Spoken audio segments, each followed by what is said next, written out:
The Utah Jazz and the LA Lakers are finished with the Jazz getting the victory. This is the SLC Dunk post-game show. I'm Hanson James. So it's not surprising to me that after 2 days rest for the Utah Jazz, they play a team that's not at the end of not the back end of a back-to-back. The Utah Jazz somehow found a way to win this game. It's not a coincidence, guys, that we had less turnovers this game, and we're able to beat the Lakers. If we'd have had the rest that we had tonight in that game against the Phoenix Suns, it's a lot different. It's a lot different outcome. So one of the things that helped the Utah Jazz this game was the fact that they came off of 2 days rest. It also helped that the Lakers, in their defense, I believe they played last night. So the Lakers are probably tired and playing at altitude. So that was in our favor. First, we'll talk a little bit about the Lakers, and then we'll get into the Jazz a little bit. The big story of the Lakers this season is obviously Lonzo Ball, with everything you hear with LeVar Ball. I personally don't really have anything against LeVar Ball. The guy is flamboyant. He's loud. He loves Lonzo. If I had a kid that was as good as Lonzo, I don't know if I'd be as outspoken as LeVar is, but you know what? I don't really care. If a guy loves his kid and his kid plays really well, then that's great. And honestly, Lonzo looked really good this game. He was efficient from three. And one of the things about Lonzo Ball that we saw in this game is his passing is very, very good. So Lonzo Ball played really well. The other rookie in this game, Kyle Kuzma did not hit some shots this game. So that's lucky for the Jazz, and partly because of the Jazz defense. The Lakers did miss some open threes, which helped out the Jazz, but some of those were contested, and obviously the Jazz missed some threes as well. So the Lakers are an interesting team. They're going to be a lot of fun. Lonzo is honestly a lot of fun to watch. He's a great passer. He moves that ball up the court. He does find the open man. He'll be fine. Lonzo's bigger than I realized. Like he's a legit 6'6", and he's long and has a chance to be a good defender too. If Lonzo Ball can figure out how to defend, and you combine that with his passing, he's going to be really nice for the Lakers. And he hit threes against the Jazz. I think at one point he was 3 for 4. Let's see, what did Lonzo end up hitting? Lonzo Ball, 9 points, 3 for 6 from 3, so 50% from 3. That's efficient for Lonzo. So anyways, the Lakers are a lot of fun. They've got a lot of young talent, but it's going to be there's going to take some time for the Lakers to become good. They're just very young. It's hard for young teams to win a lot of games. All right, so let's talk about the Jazz. And can we talk about Donovan Mitchell? My goodness, Donovan Mitchell looked amazing tonight. Donovan Mitchell had that putback dunk.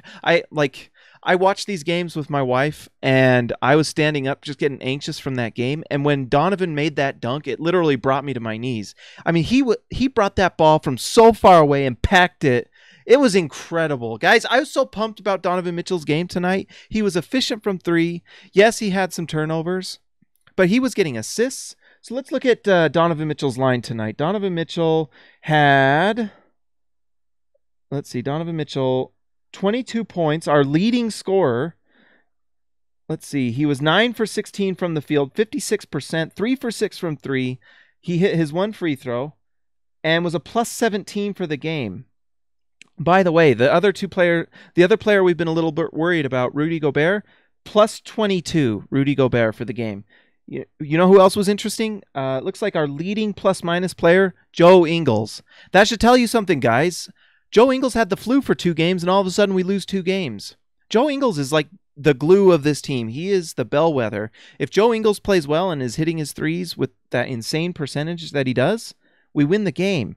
Joe Ingles tonight, 3 for 7, 42% from 3, and we win the game. It's not a surprise. When Joe was sick, he wasn't hitting a shot. He was passing it up, getting turnovers. We didn't win the game. Joe Ingles is a big-time part of our offense, and even though it was 13 points, it's an efficient 13 points that you include 5 rebounds, 4 assists, and 3 steals for Joe Ingles. That's big-time. That guy is a big-time player for us, and when Joe Ingles is playing well, it matters. It really helps the team win. It's like, how's that for analysis? But anyways, Donovan Mitchell hits his threes. He was playing point a lot of the night. That was what was interesting to me. And at one point, he looked like our best option at the point, which is exciting. I don't know I think there are some people within the Jazz organization that think Donovan Mitchell can really become a point guard for the Jazz. After tonight, I believe it a little bit. I wasn't, midway through that game, I was kind of thinking, Donovan Mitchell, his ceiling might be just an all-star shooting guard. But he was looking really composed tonight. That was what was exciting about Donovan. So that's that segment where Donovan Mitchell gets that insane putback dunk and then gets the three-pointer at the top of the key. I mean, I was going crazy, guys. That got me out of my seat. I was just excited. I'm so happy for Donovan because you know that's been weighing on him. And he hits those shots. And then he gets a turnover the next possession. That's just him being a rookie. The guy is learning to control because he's just got so much emotion and energy, and that's what's helping him get those putback dunks. It's just he's learning to contain it. He's learning to play under control. He's making the right plays. You know, he had that transition at the very beginning of the game where he probably should just go to the rim and take that shot, but he's trying to find ways to score. He's figuring it out, and it's exciting to be able to watch Donovan Mitchell figure it out as the game goes by. So Donovan Mitchell, just fantastic tonight. And one of the plays that Donovan had too, at the near the end of the game in the fourth quarter, there was a play where Donovan, I can't remember if it was off a turnover or if it was just a half court set, but he goes to the rim. And typically, the last 4 or 5 games, you would see Donovan just kind of try to shoot that over Bogut or Brook Lopez or whoever the center was and probably miss the shot. Instead, he drives, sees Favors to the left, gets it to Favors, who makes the dunk and gets the assist. That's exciting stuff because what that means is Donovan Mitchell is growing. In like 5 or 6 games, he's already improving. He's already figuring it out. Like, these are NBA players with length. These are some of the things I can do, and these are times where I need to pass it off. He had that other play where Donovan drives to the hoop, and he passes it out to Ricky Rubio, who buries the three-pointer, which, by the way, was exciting. Ricky Rubio shot really well this game. 6 for 13, which for Rubio is good, and 4 for 7 from 3 for Ricky Rubio. That's part of the reason we won the night, is Rubio was hitting his threes. I don't know if we're going to get that every night, but we'll take it. But anyways, Donovan Mitchell... Let's see, 3 rebounds, 2 assists, and 3 steals. So Donovan Mitchell and Joe Ingles both with 3 steals. That's big time stuff. I heard someone saying on the radio the other day that Donovan Mitchell might not be that great of a defensive player. You should ignore people who say Donovan Mitchell is not a good defensive player because that is bogus. This guy is insane in terms of just getting steals. And he's already bodying up big-time players. He's bodied up Jimmy Butler. He's bodied up Paul George. Guarded them really well. He's guarded Russell Westbrook. Remember when he stopped Russell Westbrook at the rim? Stopped a Russell Westbrook transition. Probably the best transition player in the NBA, Russell Westbrook, and Donovan Mitchell stops it. It was incredible. Don't listen to anyone saying Donovan Mitchell is not a good player because that is false info. That is false. Donovan Mitchell is fantastic on the defensive end, and when you include his offense, that's why Donovan is able to have the plus 17 plus minus, because of his defense. And the fact that Donovan Mitchell's scoring was so bad for the first 5 games and still managed to have one of the best plus minuses in terms for all rookies, that's insane. That tells you he's a great defensive player. Don't listen to people. Yes, is he going to make rookie mistakes where he, doubles a player he shouldn't and sags off his guy when he shouldn't? Yeah. But you know what? He's not doing it as much. He's already learning that as well. One of the things I've heard about Donovan Mitchell is that he has that winning passion that Rudy Gobert has, but he also has just an analytical, wants to study the game, kind of like Gordon Hayward was. So where Gordon Hayward was super analytical and Rudy Gobert, who's just got that fire and passion to win, Donovan has it both. He really, if you wanted to make up the mindset of an NBA player, it's Donovan Mitchell. We've really got a special guy on our hands, guys. He's really, really good. And he's not afraid of the moment. He's got adrenaline right now because he's playing against, the first 4 games. Imagine this, too, with Donovan Mitchell. And we've talked about this a little bit. But the fact that Donovan Mitchell goes from playing in Louisville, and in college basketball, you play about 30 to 40 games. I don't know.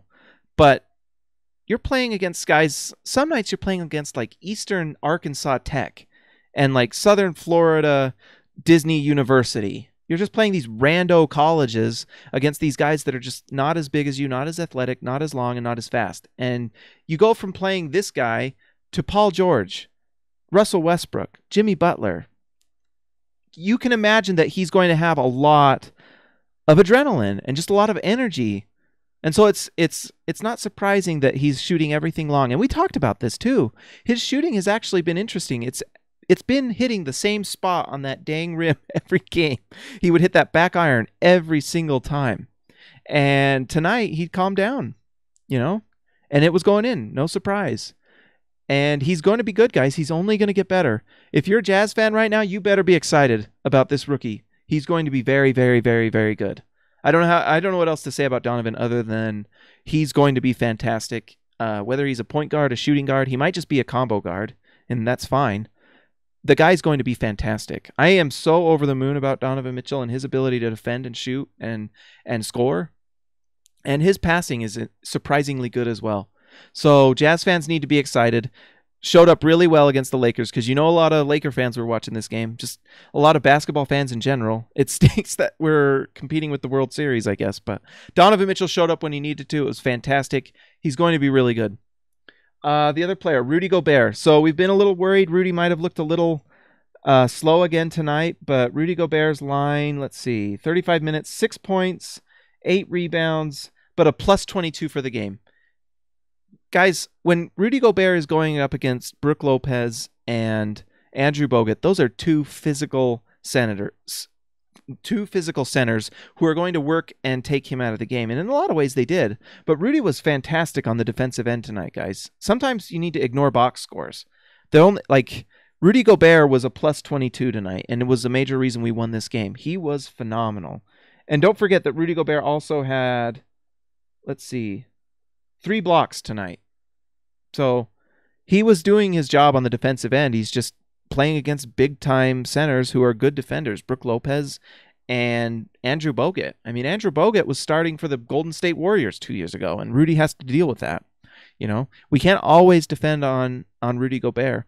And honestly, one of the interesting things with this team this year is I don't always understand why we're not running more pick and roll with Rudy Gobert, and what other teams might be doing is just taking that away. That could be part of it. One of the interesting things this year that I've noticed is that Rudy Gobert is one of our main offensive threats. His pick and roll game is fantastic.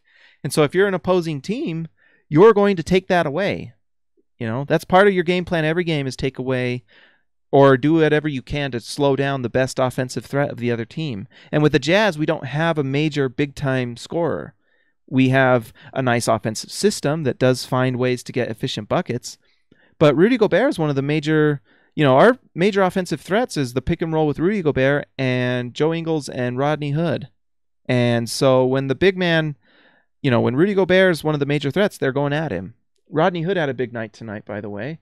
Rodney Hood, let's see. It's not as big as I thought. 13 points, 3 for 7 from 3, though. That's what's exciting from Rodney, and he was a +4.